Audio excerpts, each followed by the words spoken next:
The SADC mission in the Congo started deploying in December after the country, which is one of SADC's 16 members, sought support under the bloc's Mutual Defense Pact.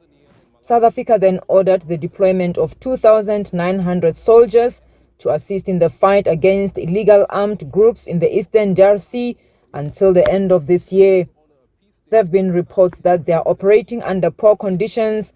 However, the department says it's making sure that the troops are adequately supported. What they have provided thus far, we have not been able to take everything at the same time to the DRC.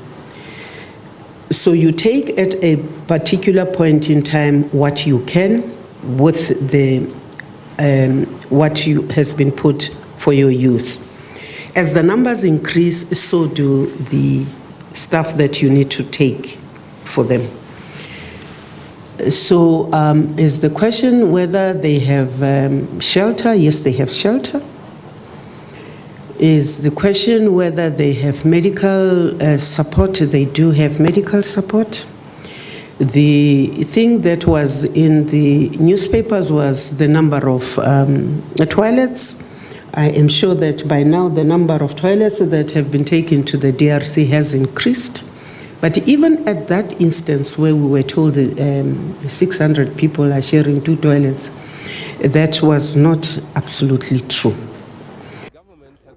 Modise says the Mozambique operation, which involves troops from 8 SADC countries, Angola, Botswana, Congo, Lesotho, Malawi, South Africa, Tanzania and Zambia, will conclude in July. The operation has been assisting local forces since mid-2021 in their fight against insurgents in Mozambique's northern province of Cabo Delgado. Regarding the forthcoming elections, the minister says the army will be on standby for any eventualities. If and when called upon, we will be able to come in, but we are hoping that everything will go according to plan. We are part of the security cluster. We keep on asking, requesting South Africans to please behave democratically, to allow these elections to be as peaceful as we usually have them. And therefore, as defense, we're just keeping an eye. But should anything arise, we will be able to defend the sovereignty of our country and the free and fair election that we expect as citizens to get.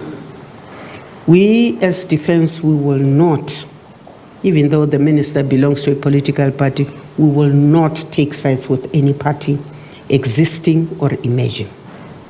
And that is why it is important for us to keep out of the fray, but to make sure that every South African has the right to express their vote in the manner they wish. The South African National Defence Union has called for more support for soldiers. I think logistical supply lines is one of the big problems. We need more planes to fly more equipment quicker into the DRC. And then in the DRC itself, I think we have some infrastructure challenges that the soldiers are facing there, but that can only be addressed once all the equipment is there. And then thirdly, very importantly, as far as the missions there are concerned, if we could have air cover for our troops, that would be fantastic in the forms of helicopters. Modise indicated that enough funding, more human resources and an operating baseline are needed for the SANDF to fulfill its role. Molimone Moto, SABC News, Pretoria.